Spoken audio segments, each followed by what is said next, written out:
제가 12절과 13절 읽습니다. 의인은 종려나무같이 번성하고 레바논의 백향목같이 성장한다. 왜 그러냐? 그 이유는 이는 여호와의 집에 심겨졌기 때문입니다.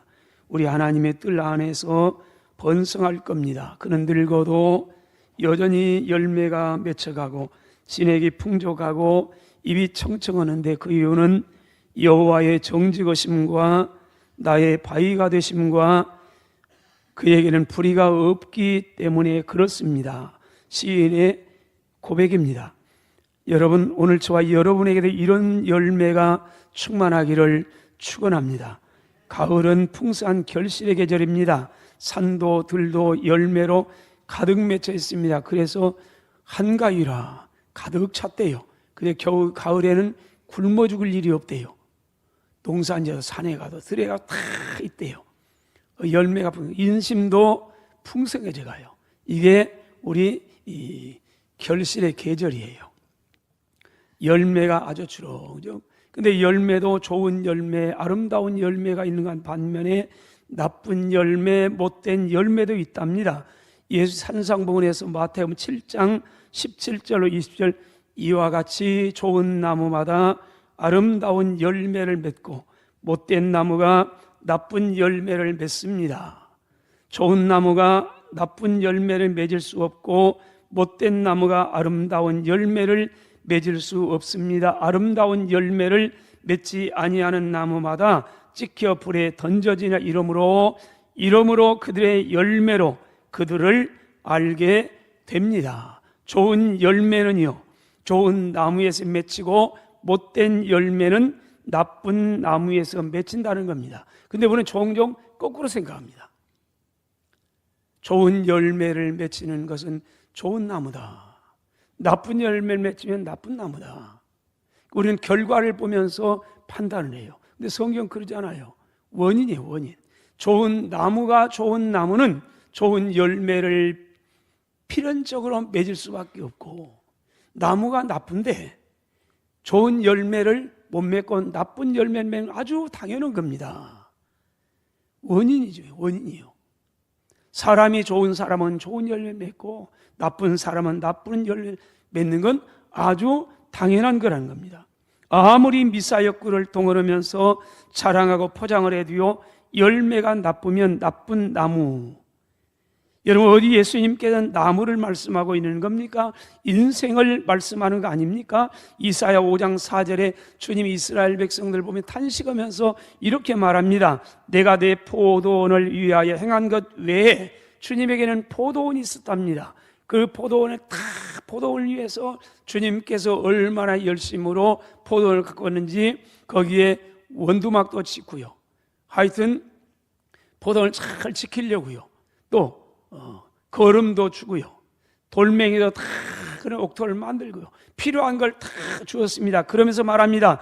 내가 내 포도원을 위하여 행한 것 외에 무엇을 더할 것이 있겠느냐? 그러면서 말합니다. 내가 좋은 열매, 좋은 포도 맺기를 기다렸는데 그런데 들포도를 맺히면 어찌 되니고 탄식을 해요. 주님이 이집트 땅에서 다 구원해가지고 가나안 땅, 좋은 땅 다 읽어가지고요 여기에 심어놨답니다. 그러면 기대했습니다. 좋은 열매를 맺기를, 좋은 포도, 거봉포도 맺기를. 그랬는데 쓴 들포도를 맺었답니다. 도대체 이유가 어떻게 된 것이냐? 탄식하면서 말씀하고 있는 겁니다. 저와 여러분을 향하여 아름다운 열매, 좋은 열매를 맺으라는 주님의 안타까움이 아닐 수 없습니다. 똑같이 예수님을 믿는다고 교회 다녀도 어떤 사람은 인생에 선한 열매, 아름다운 열매가 주렁주렁 맺혀 있어서 보는 이들로 하여금 감동이 되고요, 은혜도 되고요, 귀감이 되는 사람이 있는 반면에 어떤 사람은 인생의 추한 열매, 나쁜 열매, 그만 주렁주렁 맺혀요. 들포도요, 써서 먹을 수 없는 포도요. 그래서 보는 이들로 하여금 마음을 아프게 하기도 하고 눈살을 찌푸리게 하는 경우도 있습니다. 요한복음 15장 16절 주님이 이렇게 말씀합니다. 내가 너희를 선택한 건, 그런 너희가 나를 택한 게 아니고 내가 너희를 택했는데, 내가 너희를 선택해서 세웠는데, 왜 세웠느냐, 왜 선택했느냐, 이는 너희로 가서 열매를 맺게 하고 또 너희 열매가 항상 있게 해서 내 이름으로 하여금 아버지께 뭘 구하든지 받게 하려 한 것이라. 주님께서 우리를 선택해서 피 흘려 구원하신 목적을 말씀합니다. 그리고 8절에 너희가 열매를 많이 맺으면, 저와 여러분이 아름다운 열매를 많이 맺으면 내 아버지께서 영광을 받으실 것이고 너희는 내 제자가 될 것이라. 저와 여러분의 열매를 많이 맺어서 아름다운 열매를 맺으면은 그 열매가 저와 여러분이 예수님 믿는 예수님의 제자인 증거랍니다. 여러분이 예수님의 제자인 증거가 있나요? 여러분, 아무리 말로 나는 예수 잘 믿어, 예수의 제자예요, 그래도요, 열매 없으면, 그 증거할 게 없으면 깊이 우리 생각해 봐야 됩니다. 아름다운 열매, 그분이 찾는 열매, 삶의 열매. 그렇다면 아름다운 열매를 맺기 위해서 우리는 어떻게 해야 합니까? 먼저 아름다운 열매를 맺게 하시는 분은 하나님이심을 믿고 그분을 온전히 의지해야 되는 겁니다. 여러분, 아담 이후에 모든 인간은 본질적으로 타락한 인간은 선한 열매를 맺을 수 없어요. 아름다운 열매, 하나님께서 기뻐하시는 열매를 맺을 수 없어요. 왜 그렇습니까? 예레미야 17장 9절입니다. 만물보다 거짓되고 심히 부패한 게 우리의 마음입니다. 아담 이후에 타락한 모든 인간의 마음을 뭐라고 하느냐? 만물보다 거짓되고, 만물은 아주 진솔해요. 가을이 오면은요, 단풍이 들어요. 들으라고 그러지 않아요. 그래도 가을이 오면 단풍이 잘 들어요. 이게 자연이에요. 인간은 그러지 못해요. 거짓됨이 가득했대요. 저와 여러분의 마음 속에 만물보다 거짓되고, 저와 여러분을 죄 안에 가둬놔요. 다 정죄할 가둬놔요, 하나님은요. 그 다음이요, 심히 부패했다, 속았대요. 그것도 심히 부패했다, 생명이 없어요. 여기에서 무슨 선함을 기대합니까? 여기 무슨 정직함이 여기가 있어요? 없어요. 이게 인생의 본질이에요. 근데 우리 이걸 인정하는 게 신앙의 첫걸음이에요. 아, 우리는 안 돼. 하나님이 은혜 없이는 안 되는 거예요. 바울은요, 로마 3장 9절에서 이렇게 말합니다. 의인은 없습니다. 한 사람도 없습니다. 깨닫는 자도 없습니다. 하나님을 찾는 자도 없습니다. 다 치우쳐서 함께 무익하게 되고 하나님께 유익을 준 사람은 아무도 없답니다. 다 무익한 존재, 저와 여러분의 모습입니다. 그리고 선을 행하는 자는 없나니 하나도 없습니다. 이게 인간이에요. 타락한 인간. 아담 이후의 모든 인간의 본질이 이거라는 거예요.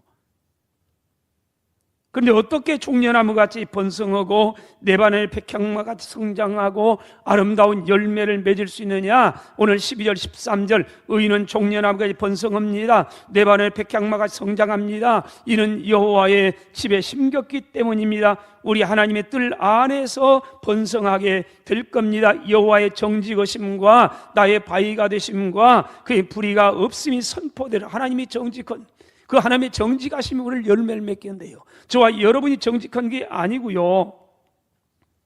그래서 은혜라는 겁니다. 하나님의 은혜가 없이는 바로 아름다운 열매를 맺을 자는 아무도 없답니다. 그러므로 우리가 선한 열매를 맺으려면 오직 하나님의 은혜, 하나님의 거룩한 은혜를 믿고 그분만이 하심을 온전히 믿는 믿음 안에서만이 가능해요. 잠언서 16장 9절에 지혜자가 이렇게 말하며 사람이 마음으로 자기 길을 계획할지라도, 여러분, 저와 여러분은 밤새도록 무슨 일을 하기 전에 얼마나 계획합니까?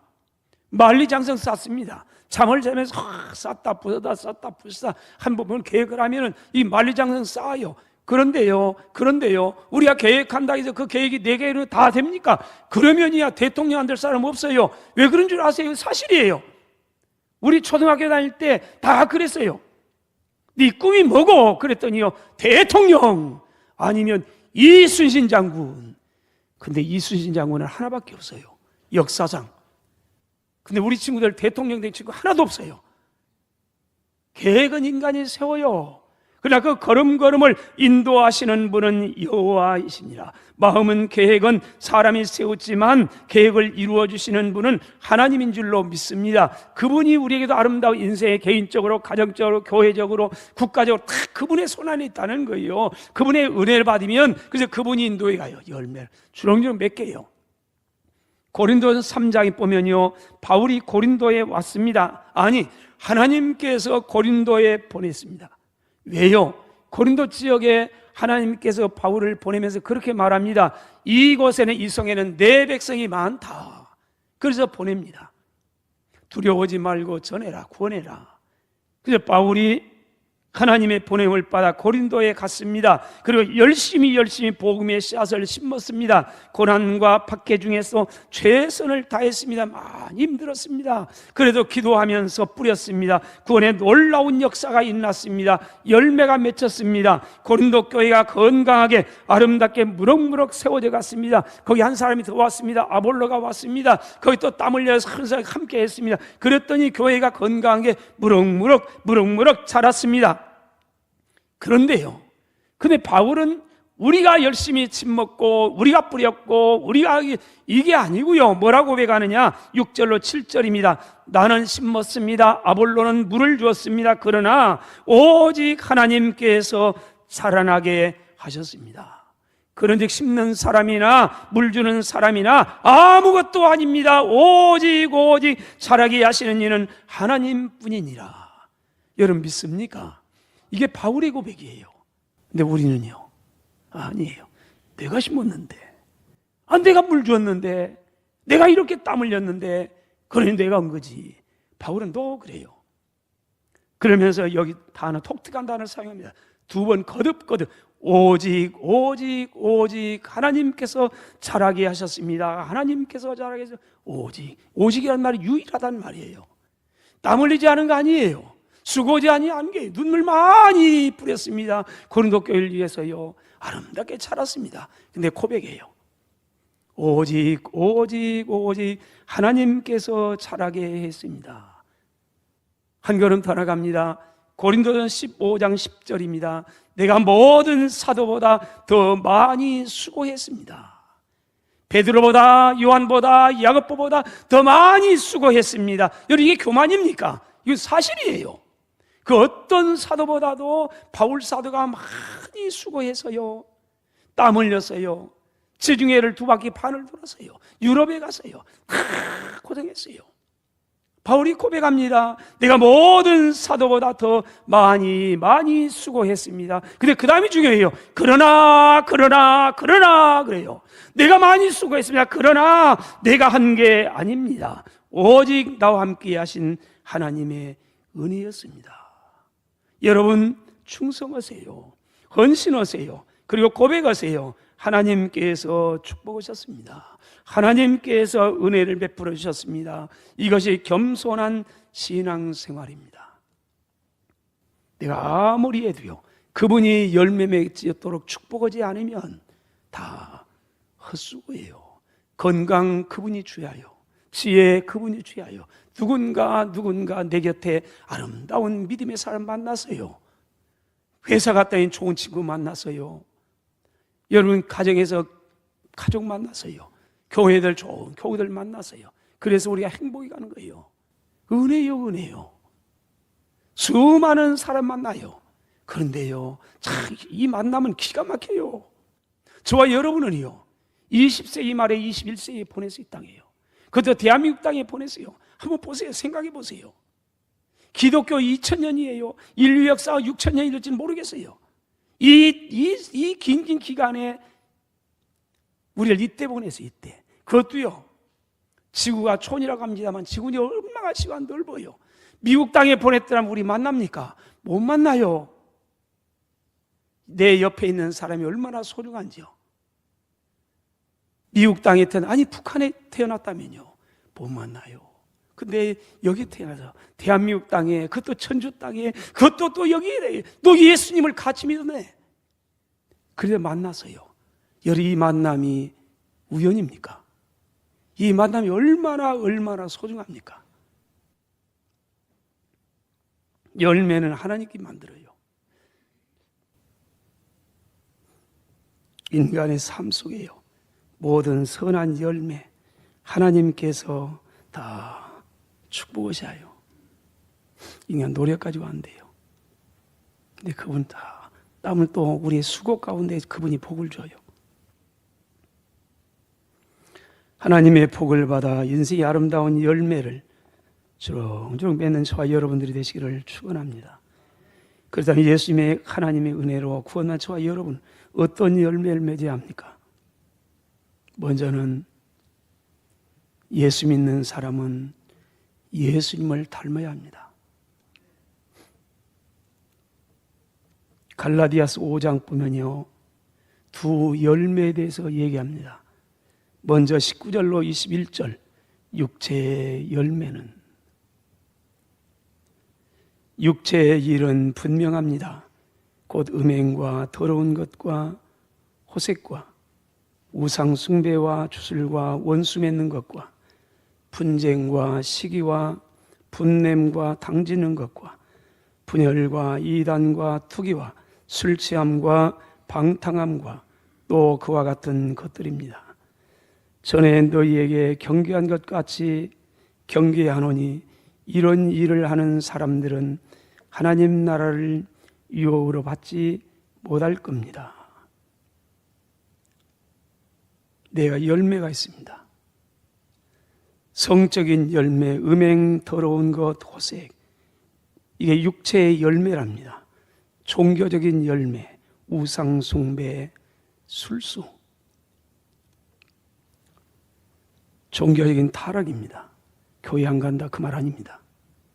열매예요.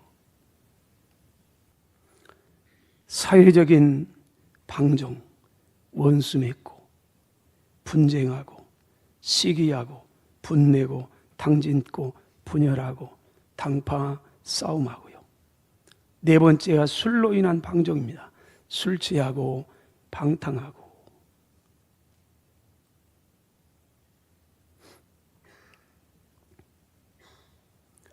그런데요, 사회적인 방종입니다.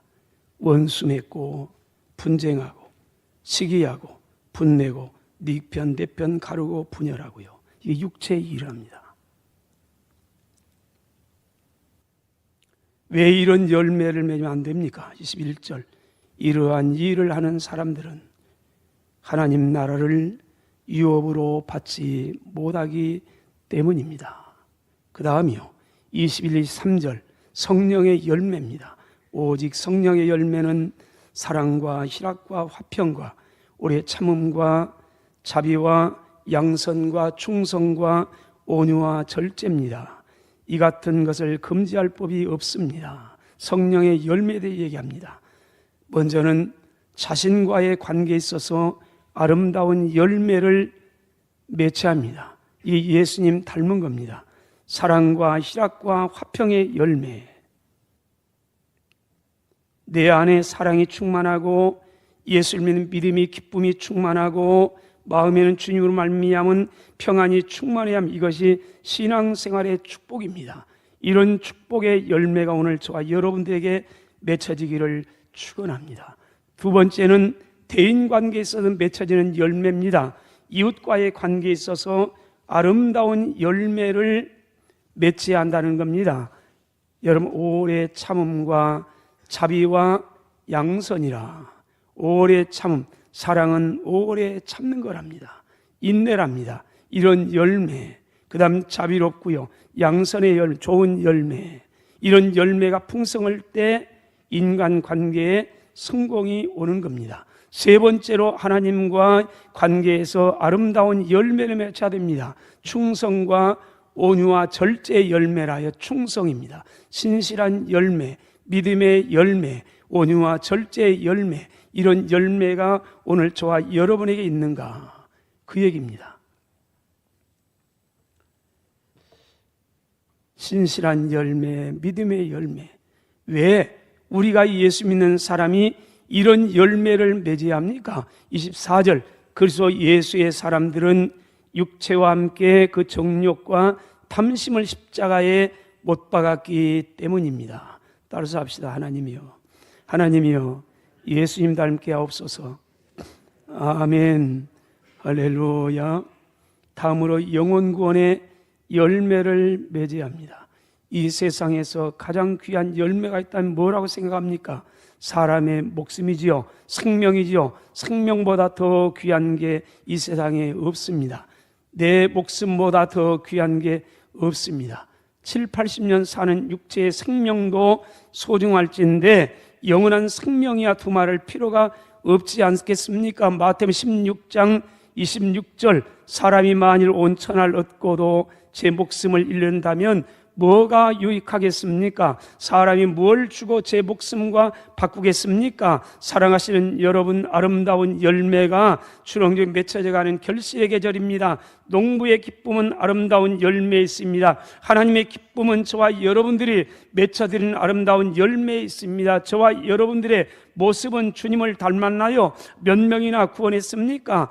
그렇다면 어떻게 하면 우리의 인생에 풍성한 아름다운 열매를 맺을 수 있을까요? 둘째로 하나님의 집에 심겨 있어야 아름다운 열매를 맺을 수가 있는 겁니다. 의인은 종려나무같이 번성하고 내 발에 백향목같이 성장하게 됩니다. 그 이유가 있습니다. 13절, 여호와의 집에 심겨졌기 때문입니다. 우리는 하나님의 뜰 안에서 번성하게 될 겁니다. 그런 사람 늙어도 여전히 열매가 주렁주렁 맺혀져 가고 진액이 풍족해 가고 빛이 청청합니다. 오늘 시인의 고백입니다. 여러분, 열매를 맺기 위해 심기는 곳이 중요하다면 어디에 심겨 있느냐가 결정적이랍니다. 특히 영적인 열매는 더 그렇습니다. 그런 의미에서 시인은 복된 인생을 이렇게 말씀하고 있습니다. 시편 1편 3절로 그는 시냇가에 심은 나무와 같습니다. 그러므로 철을 따라 아름다운 열매를 맺습니다. 그 잎사이가 마르지 아니함과 같습니다. 그가 하는 모든 일이 다 형통하게 되는 겁니다. 왜요? 시냇가에 심었기 때문입니다. 시냇가에 심기워진 나무는 철을 따라서 아름다운 열매를 맺고요, 그 잎사귀는 마르지 아니함 같습니다. 하나님의 깊은 믿음의 뿔을 내리고 하나님으로부터는 은혜를 받아 살아가는 사람은요, 인생의 아름다운 열매가 항상 주렁주렁 맺게 된다는 겁니다. 그런 의미에서 주님은 말씀했습니다. 요한복음 15장 4절 5절, 내 안에 거하라 나도 너희 안에 거하리라. 가지가 포도나무에 붙어있지 아니하면 스스로 열매를 맺을 수 없는 것처럼 너희도 내 안에 있지 아니하면 열매를 맺을 수 없는 거라. 나는 포도나무고 너희는 가지라. 그가 내 안에 내가 그 안에 거하면 사람이 열매를 많이 맺게 되느니라. 따라서 합시다. 나를 떠나서는 너희가 아무것도 할 수 없습니다. 여러분 믿으세요. 주님 떠나서는 아무것도 할 수 없답니다. 주님의 은혜 안에 거하면요, 아름다운 열매가 주렁주렁, 하나님의 집에 심기워져 있으면 아름다운 열매가 주렁주렁 맺혀간다는 겁니다. 하나님을 떠나서는 하나님께서 기뻐하시는 아름다운 열매를 맺을 수 없습니다. 그러므로 시편 84편 2절, 내 영혼이 여호와의 궁정을 사모하여 쇠약해졌습니다. 10절, 주의 궁정에서 한 날이 다른 것 첫날보다 낫습니다. 악인의 장막에 사는 것보다는 차라리 네 하나님의 성문에 성전 문지기로 사는 것이 나는 좋습니다. 그때 아름다운 열매가 맺혀진답니다. 여러분, 우리 하나님의 심기워 있으면 행복해지가 안 돼요. 근데 열매가 없으면 왜 열매가 없느냐? 자꾸 다른 곳에요. 사랑하신 여러분, 하나님의 집에 깊이 믿음의 뿔을 내리고요, 하나님으로 오는 은혜를 충만하게 받고요, 때를 따라 돕는 은혜 안에서 풍성한 인생의 열매가 주렁주렁 맺혀가기를 주의 이름으로 축원합니다.